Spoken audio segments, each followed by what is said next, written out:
قسمت میں جو مال لکھا ہے وہ مل کے رہے گا میرے بھائی. بس اپنی بات ختم کر دوں اس پر بولتے ہوئے، قسمت کا لکھا ہوا کوئی نہیں لے جائے. اور یاد رکھنا، جب قوم سود کھانے لگ جائے، میں تو لوگوں کو کہتا ہوں سور کھانا بھی حرام ہے اور سود کھانا بھی حرام ہے، مگر سور کے گوشت سے زیادہ بدترین سود کھانا ہے. کیوں؟ کیونکہ سور حرام ہے، مگر سور کھانے والے سے اللہ نے جنگ کا اعلان نہیں کیا ہے، اور سود کھانے والے سے اللہ نے قرآن میں جنگ کا اعلان فرمایا. تو لوگوں کو سور سے نفرت ہے، سود سے نفرت کیوں نہیں ہے؟ اس لیے کہ وہ پیسہ ہے. اتنے پیسے کے پجاری ہو گئے لوگ کہ مسلمان ہو کر حاجی نمازیوں کے سود کے دھندے کریں، اور اس کو نام دینے قسط واری پارٹنرشپ. قسط واری کیا؟ قسط واری، قسط واری جائز ہے لیکن اس کا ایک اپنا اصول ہے. پارٹنرشپ حلال ہے لیکن اس کا اپنا ایک اصول ہے. علماء سے پوچھو تو صحیح، معلوم تو کرو. سود میں مبتلا ہے، اور حدیث پاک میں آتا ہے کہ سود کے 70 جز ہیں. سود کے 70 جز ہیں، یعنی 70 حصے ہیں. اس میں سب سے کم درجہ ماں کے ساتھ زنا کرنا، یہ سب سے ہلکا. یعنی اب اگر اس کا حساب جوڑ کر کے کہنا چاہیں تو یوں کہیں کہ سود کھانا ماں کے ساتھ 70 بار زنا کرنے کے برابر. ایک حدیث میں آیا کہ جس نے سود کا ایک لقمہ کھایا گویا اس نے 36 بار ماں کے ساتھ زنا کیا. سود کھانا اور کعبۃ اللہ میں زنا کرنا برابر برابر. غور فرمائیں، لوگ توبہ نہیں کرتے کیونکہ مال دل میں، مال نہیں آنا ہے، کسی کے ساتھ نہیں گیا. اپنے حلال بھی ساتھ لے جاؤ گے تو حرام کیا ساتھ لے. اس لیے آج کی شب توبہ کی رات ہے. اللہ کی بارگاہ میں توبہ کرو، سچی توبہ کرو، اور یہ جو غلط دھندے شروع کر رکھے اس سے رک جاؤ. قسمت میں جو مال لکھا ہے وہ مل کے رہے گا میرے بھائی. بس اپنی بات ختم کر دوں اس پر بولتے ہوئے، قسمت کا لکھا ہوا کوئی نہیں لے جائے، اتنا یاد رکھ. اور تقدیر پر اگر تمہارا ایمان ہے تو ہی تم مومن ہو. جو تقدیر کا انکار کرے، فرمایا وہ اس امت کا فرعون ہے. فرعون، جب تقدیر میں اللہ نے لکھ دیا ہے حلال رستے سے محنت کرو اتنا ہی ملے گا، کیوں پڑتے ہو حرام کے چکر میں؟ سود خوروں کی اس رات بخشش نہیں ہے، مغفرت نہیں ہے جب تک کہ وہ سچی توبہ نہ کر لے. جب سچی توبہ کر لیں گے اللہ معاف کر دے گا، اللہ بخش دے گا ان کو، اللہ ان کی بخشش فرما دے گا. آخری بات سن لیں. سود کی بات آئی ہے تو لوگ سوچتے ہیں، کچھ لوگ تو خود ہی فتویٰ دیتے ہیں نا ہوٹلوں پہ بیٹھ کر. دارالفتہ کے مفتی بیچارے فتویٰ دینے کو ڈرتے ہیں، لیکن یہ جو ہوٹلوں پہ بیٹھے ہوئے مفتی ہیں جنہیں استنجا وضو بھی نہیں کرنا آتا، یہ کہ ارے سود خوروں کی تو بخشش ہی نہیں ہے. میرے بھائی اگر توبہ کر لے تو سب کی بخشش. توبہ اگر کوئی کر لے سب کی بخشش، مگر سچی توبہ ہونی چاہیے، پھر چھوڑ دینا چاہیے. کچھ لوگ کہتے ہیں سود خور توبہ بھی کرے تو اللہ اس کو معاف نہیں کرے گا. بھائی آپ معاف کرنے کا ٹھیکہ بھی اب آپ نے لے لیا تو بعد آدمی مایوس ہو جاتا ہے. پھر وہ سوچنے لگتا ہے جب اللہ نے معاف ہی نہیں کرنا ہے تو پھر ابھی تو 2 لاکھ پہ سود کما رہا تھا تو پھر 20 لاکھ پہ کماؤ. تو تم ہوٹلوں پہ بیٹھ کے کیوں فتویٰ دیتے؟ آخری بات جو کرنی تھی، سود خوروں کی بھی بخشش ہو گئی. اور ایک بات بھی بھی بتاؤں، ایسی بخشش ہوئی، سبحان اللہ، ایسی بخشش ہوئی، سن لیں اور بات مکمل کرتے. کہتے ہیں تصوف کی کثیر کتابوں کے اندر یہ بات لکھی ہے. کہتے ہیں کہ بصرہ کی سرزمین پر حبیب نام کا ایک سود خور تھا. وہ سود کا دھندا کرتا. اس زمانے میں جب لوگ سود کے نام سے بھی ڈرتے تھے، وہ سود کا دھندا کرتا، اور اتنا وہ مشہور ہو گیا تھا وہ سود کے دھندے میں کہ بصرہ کے چھوٹے چھوٹے بچے بھی اس سے نفرت کرتے. اور جب وہ کسی کے دروازے پہ پہنچ جاتا اپنا سود وصول کرنے کے لیے تو لیے بغیر ٹلتا نہیں تھا. ایک دن حبیب صبح صبح اٹھے اور اپنا سود وصول کرنے کے لیے جانے لگے تو بصرہ کے بچے رستے میں کھیل رہے تھے. تو جیسے ہی حبیب کو آتے دیکھا تو کہنے لگے ہٹو ہٹو ہٹو، حبیب سود خور آ رہا ہے. اگر حبیب کے پیروں سے گرد و غبار لگ کر ہم پر آ گیا تو ہم بدبخت ہو جائیں گے، ہم بدبختی میں مبتلا ہو جائیں گے، اللہ ہم سے ناراض ہو جائے گا، ہٹو۔ حبیب نے اتنی بات سنی، بچوں کی زبانی بے چین ہو، یا اللہ کیا دن آ گئے، بصرہ کے بچے بھی مجھ سے نفرت کرتے ہیں۔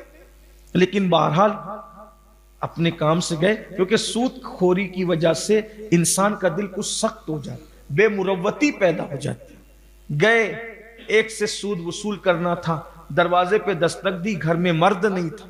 عورت نے کہا میرے شوہر آپ ہی کا انتظام کرنے گئے، ابھی چلے جاؤ، بعد میں ہم پہنچا دیں گے۔ اس نے کہا تمہیں نہیں پتا حبیب جس کے بھی دروازے پر پہنچتا ہے لیے بغیر ٹلتا نہیں ہے، میں نہیں جاؤں گا لیے بغیر، جلدی دو۔ کہا نہیں ہے، کہا پھر ہم تمہیں بدنام کریں گے، ہم بتائیں گے لوگوں کو کہ تم نے ہم سے سود پہ جو ہے وہ لیا ہے۔ اس نے کہا آپ یہاں سے چلے جائیں، جو کہیں گے ہم کرنے کے لیے تیار ہیں۔ اچھا چلے تو جائیں گے، بتاؤ اس کے عوض میں کیا دو گے؟ کہا کہ میرے شوہر بکری کا سر اور پیر قرض کے طور پہ مانگ کے لائیں، کئی دن کا فاقہ ہے بچوں کو کھلانے کے لیے، ایک کام کرتی ہوں خاموشی سے چلے جاؤ، تمہارے پیسے پہنچا دیں گے، یہ لے کے چلے جاؤ۔ آئے ہو نا یہاں تک، اس کو بھی سود پر سود کے بدلے میں لے لو، چلو یہاں سے چلے جاؤ۔ بکری کے سر اور پیر لائے، بیوی سے کہا پکاؤ اس کو، دیکھو یہ ہمیں مفت میں ملے، ان کے گھر گئے تھے تو خالی لوٹنے سے ہم یہ لے کر کیا ہے۔ بیوی نے جیسی کھانا پکایا، دروازے پہ دستک ہوئی، حبیب کے دروازے، کوئی درویش آیا مانگنے کے لیے، کیا بہک آ رہی ہے کھانے کی تیری ہانڈی سے، ذرا مجھے بھی تو کچھ کھلا۔ تو حبیب نے کہا جا یہاں سے، اگر میں تجھے یہ دے دوں تو تو مالدار نہیں ہوگا، یہ میرے بکری کے سر اور پیر لے کے تو مالدار نہیں ہوگا، لیکن میں غریب ضرور ہو جاؤں گا، جا یہاں سے۔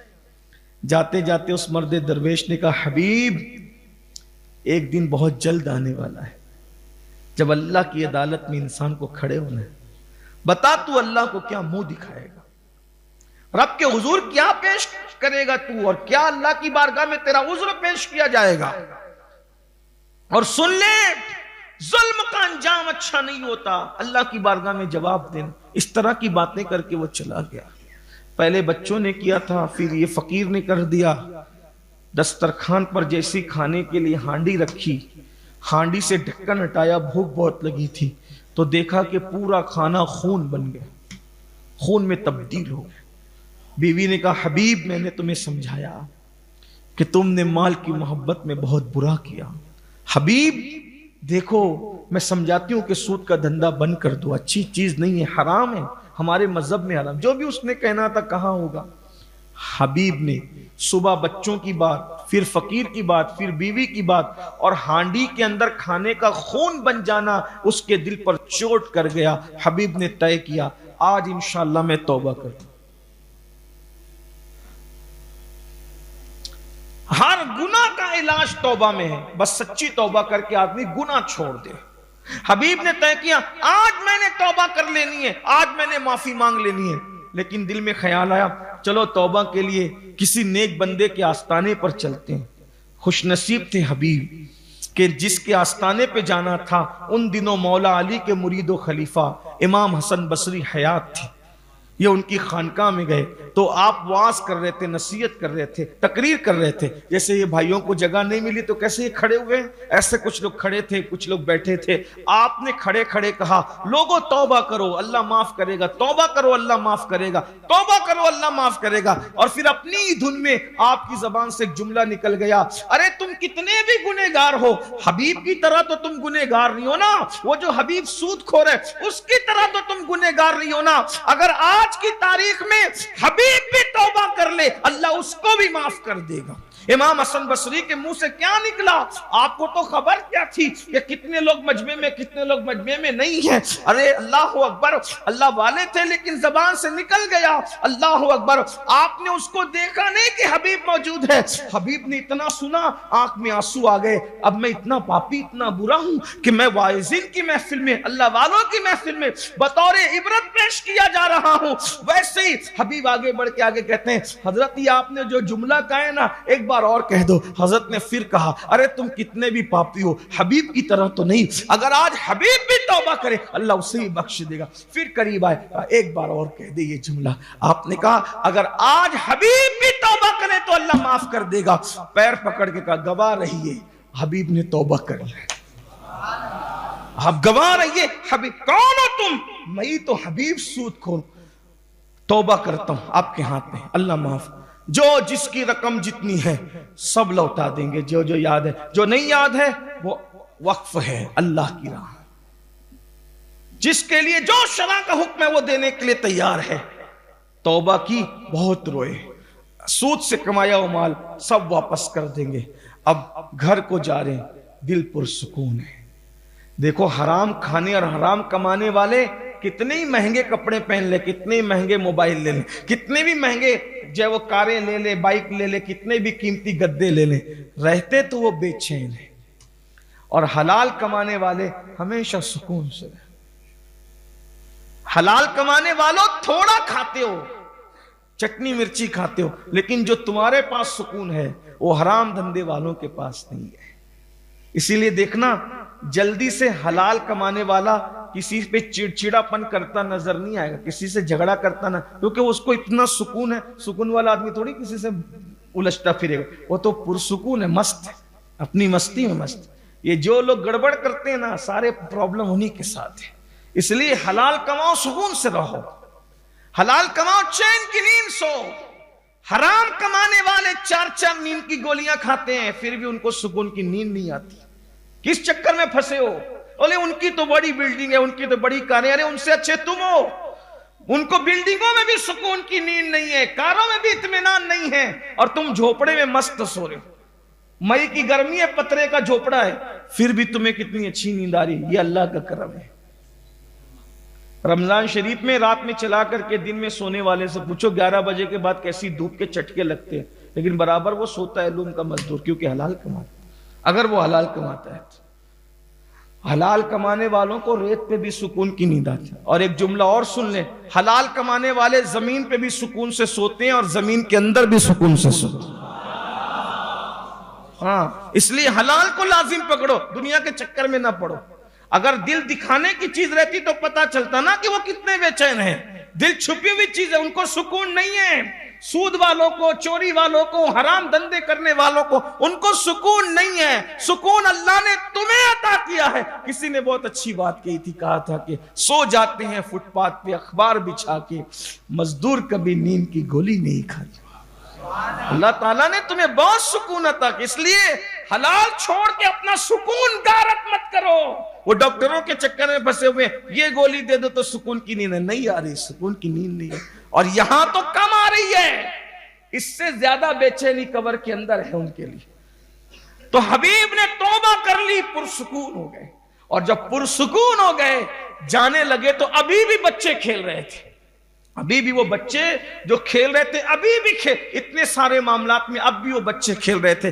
جیسے ہی حبیب کو آتے دیکھا, کہا ہٹو ہٹو, حبیب اللہ کا حبیب بن کر کے آ رہا. حبیب کی آنکھوں میں آنسو آ گئی, یا اللہ میں نے توبہ کی, لیکن میں توبہ کی خبر تو کسی کو نہیں ہے. ان بچوں کو کس نے بتا دیا, ان بچوں کو کس نے بتا دیا کہ میں نے توبہ کی. تیری شان کیا ہے کہ ادھر سچی توبہ کی, ادھر تو نے لوگوں کے دل میں میری محبت کو پیدا کر دیا. اور پتہ ہے پھر وہ حبیب کیا بن گئے, اسی حبیب کو دنیا حضرت حبیب اجمی کے نام سے جانتے ہیں. اور حبیب اجمی کون ہے پتہ ہے؟ یہ غوث پاک کے بھی پیروں کے پیر ہے اور غریب نواز کے بھی پیروں کے پیر. ان کو اجمی کیوں کہا گیا؟ اب ذرا دیکھو, سود سے توبہ کی, ولی بن, سب چھوڑ دیا, نیک بن گئے, سب اللہ کی راہ میں قربان کر دیا. ان کو اجمی کیوں کہتے تھے؟ وہ قرآن مخرج سے نہیں پڑھ پاتے تھے صحیح, اس لیے ان کو اجمی کہتے تھے. یعنی ان کا مخرج صحیح نہیں تھا, ایسا صوفیہ نے لکھا ہے. وہ جس مخرج سے مراد یہ نہیں کہ معاذ اللہ کہ وہ غلط پڑھتے تھے, ایسا نہیں. یعنی جس خوبی کے ساتھ عام طور پہ قاریان قرآن حضرات, جو قاری قرآن جو خوبی, اس خوبی کے ساتھ وہ نہیں پڑھ پاتے تھے. اب توبہ کس نے کرائی, کس نے توبہ کرائی؟ امام حسن بصری، اور وہ کون ہے؟ مولا علی کے مرید اور خلیفہ، اور وہ امام ہے۔ امام اس کو کہتے ہیں جس کے پاس بہت علم ہوتا ہے۔ ایک تو مسجد کے امام ہوتے ہیں، وہ الگ، مسجد کا امام تو کوئی بھی بن جاتا ہے عام طور پر، لیکن علم کا جو امام ہوتا ہے اس کو بہت علم ہوتا ہے، اس لیے اس کو امام کہتے ہیں۔ یعنی علم میں وہ بے مثال ہوتا ہے، تو تب وہ امام بنتا ہے، علم والا امام۔ تو توبہ کس نے کرائی؟ حسن بصری نے۔ مرید کس نے کیا؟ امام حسن بصری نے۔ خلیفہ خلافت کس نے دی؟ امام حسن بصری۔ اور یہ کون؟ حبیب کون؟ مرید، توبہ کرنے والے، اور کیا کہلا رہے؟ عجمی۔ کیا کہلا رہے؟ عجمی، کیونکہ قرآن بہت خوبی کے ساتھ نہیں پڑھتے۔ ایک دن امام حسن بصری ملنے کے لیے حبیب اجمی سے آئے۔ سن لیں، جب کوئی توبہ کر لیتا ہے تو مقام کیا مل جاتا ہے، سچی تو ملنے کے لیے کس سے آئے؟ پیر کس سے ملنے آ رہا ہے؟ مرید سے۔ راستے میں اتنی تاخیر ہو گئی کہ مغرب کی اذان ہوگی۔ مغرب کی اذان ہوئی تو حبیب اجمی نے اپنی خانقاہ میں نماز پڑھانا شروع کر دی۔ امام حسن بصری اس وقت آئے جب جماعت کھڑی ہو چکی۔ اب جماعت کھڑی ہو چکی ہے، حسن بصری آئے تو نماز میں شامل نہیں ہوئے۔ کیوں؟ یہ تو اجمی، یہ تو بھئی میرا مرید میرے ہاتھ میں توبہ کیا ہوا اور ہے اجمی، بہت خوبی سے قرآن پڑھنا نہیں جانتا۔ یا پھر کہتا ہوں کوئی غلط فہمی کا، یعنی کہ وہ غلط نہیں پڑھتے تھے لیکن بہت خوبی سے نہیں پڑھ پاتے تھے جیسا کہ عام طور پہ پڑھا جاتا ہے۔ تو سوچا کہ یہ تو اجمی ہے، بہت خوبی سے قرآن پڑھنا نہیں جانتے۔ پتہ ہے نہیں پڑھے نماز ہو گئی، پھر اپنی نماز پڑھی۔ اب یہ تو مرید تھے، غلام تھے، کچھ کہہ بھی نہیں سکے، اتنے بڑے گناہ سے ان کے ہاتھ میں توبہ کی تھی، ان کے تو احسانات تھے، کچھ کہہ نہیں سکے۔ نماز پڑھ کے خانقاہ میں گئے، عشاء پڑھ کے آنکھ لگی تو خواب میں اللہ کا جلوہ دیکھا۔ خواب میں اللہ کا جلوہ، اہل سنت کے عقیدے میں اللہ کا دیدار خواب میں ممکن ہے۔ خواب میں اللہ کا جلوہ دیکھا تو اللہ سے عرض کی، مولا میری خواہش یہ ہے کہ میں نے اب تک جتنی عبادت کی ہے سب قبول کر لیا۔ ارشاد ہوا، حسن تجھے موقع تو دیا تھا آج، مگر تو نے اس سے فائدہ نہیں اٹھایا۔ آج تجھے میں نے وہ موقع دے دیا تھا لیکن تو نے اس سے، مولا کون سا موقع؟ کہ وہ حبیب جو نماز پڑھا رہا تھا نا، اگر اس کے پیچھے مغرب پڑھ لیتے تو جو چاہ رہے ہو ہم وہ تمہیں عطا کر دیتے۔ دیکھو کیا مرتبہ، توبہ کرنے والے کے مرتبے کتنے بلند ہے کہ اللہ تبارک و تعالیٰ فرما رہے اس کے پیچھے نماز پڑھ لیتے تو تمہاری مراد پوری ہو جاتی۔ یہ اللہ کی شان ہے۔ آؤ صدق دل سے، لیکن کون سی توبہ؟ چٹنگ باز والی نہیں، گال پیٹنے والی، کان کھینچنے والی نہیں، سچی توبہ، یعنی گناہ کو چھوڑنے والی توبہ۔ اگر آج کر لو تو ہو سکتا ہے کہ جو توبہ کرا رہے ہیں وہ پیچھے رہ جائے، اور جو توبہ کر رہے ہیں وہ آگے۔ اس کی شان ہے، وہ جس کو جو چاہیے عطا کر دے، اس کے انداز عطا بڑے بڑے ہوتے ہیں۔